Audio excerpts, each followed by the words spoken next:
শেখ হাসিনার সরাসরি নির্দেশনায় গুলি চালানো হয়েছে। তিনি যেহেতু আওয়ামী ন্যারেটিভ এবং ভারতীয় বয়ান ভেঙে দেওয়ার জন্য বাংলাদেশে কাজ করছিলেন, মেধাবীদেরকে সংগঠিত করছিলেন, সুতরাং এই যে মেধাশূন্য করার যে মিশন, সেই মিশন কিন্তু এখনো পর্যন্ত থেমে যায়নি। আমি বাংলাদেশের জনগণকে বলবো, আপনারা একতাবদ্ধ হন।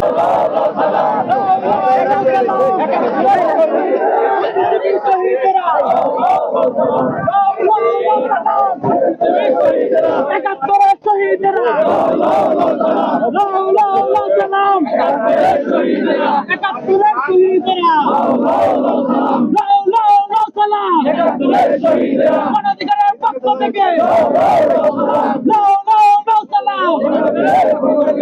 অধিকারের পক্ষ থেকে একাত্তরের শহীদেরা একাত্তরের শহীদেরা।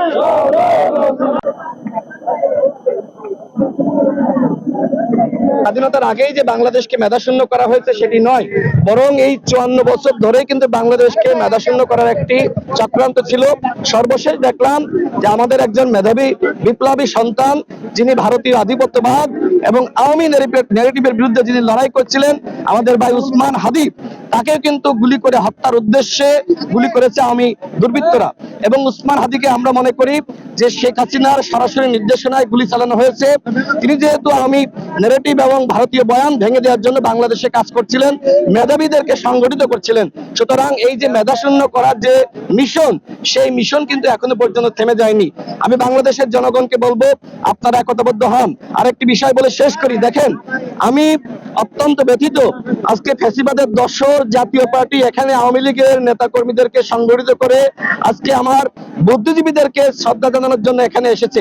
আমার কাছে মনে হয় যে এটি আমাদের শহীদ বুদ্ধিজীবীদেরকে অপমানিত করা, অপদস্থ করা, এবং কিভাবে আজকে জাতীয় পার্টি এখানে আসলো সেই প্রশ্ন আমি সরকারের কাছে করছি। জাতীয় পার্টি শুধুমাত্র জাতীয় পার্টি নয়, এই জাতীয় পার্টির কাঁধে ভর করে আওয়ামী লীগ বাংলাদেশে ফিরে আসার একটি মিশন হাতে নিয়েছে, এবং এই মিশন ভারতের মিশন।